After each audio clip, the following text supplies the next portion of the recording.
আগের থেকে ভদ্র হয়ে গেছি। অনেকটা সকাল সকাল বেরিয়েছি আজকে।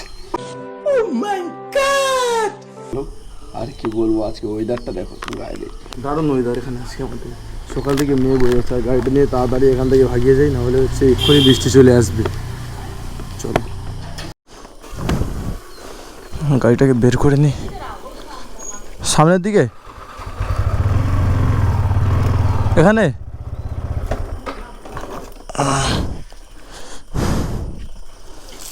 মা গাড়িটাকে ধুয়ে নিচ্ছে, একটু ফুল দিয়ে দেবে। পুজো করলে মোটামুটি মা গাড়িটাকে ফুল দেয় আমার। বাট আজকে এমন টাইমে বেরিয়েছি মা পুজো দেওয়ার মুহূর্তে, মানে আমি হয়তো আর 1 মিনিট পরে বেরোলে হয়তো 1-2 মিনিট মার হয়তো ফুল দেওয়া হয়ে যেত। আর এখন ফুল দেবে বলছে, গাড়িটাকে একটু ফুল দিয়ে দিই তারপরে যাবি। তাই 1 মিনিট এখানে হোল্ড করে যাই, কারণ মা তো গাড়িটার প্রতি সর ভালোবাসা আছে। গাড়িটাকে ফুল দিয়ে দেবে একটু এক্ষুনি।